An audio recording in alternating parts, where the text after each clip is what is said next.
लाडक्या बहिणींसाठी खुशखबर आहे.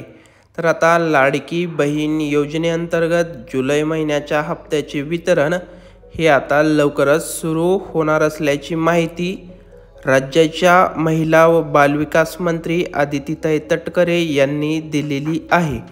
ही माहिती त्यांनी ट्विटच्या माध्यमातून दिली असून हा हप्ता कोणत्या लाडक्या बहिणींना मिळणार, तुम्हाला मिळणार की नाही याची संपूर्ण आणि सविस्तर माहिती आजच्या या व्हिडिओमध्ये आपण घेणार आहोत. त्यासाठी व्हिडिओला शेवटपर्यंत पहा. त्याचबरोबर या हप्त्याची तारीख काय असणार आहे याचीही माहिती आपण पाहणार आहोत.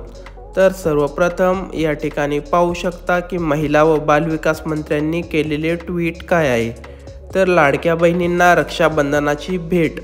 माननीय मुख्यमंत्री श्री देवेंद्रजी फडणवीस साहेब, त्याचबरोबर दोन्ही उपमुख्यमंत्री एकनाथजी शिंदे साहेब आणि अजितदादा पवार यांच्या मार्गदर्शनाने मुख्यमंत्री माझी लाडकी बहीण योजनेच्या सर्व पात्र लाभार्थ्यांना, म्हणजेच जर तुम्हाला जूनचा हप्ता मिळाला असेल तर जुलैच्या हप्त्याचे वितरण हे तुमच्या बँक खात्यामध्ये केले जाणार आहे. आणि त्याचबरोबर रक्षाबंधनाच्या पूर्वसंध्येस सर्व पात्र लाडक्या बहिणींच्या बँक खात्यात सन्मान निधीची रक्कम थेट जमा करण्यात येणार आहे.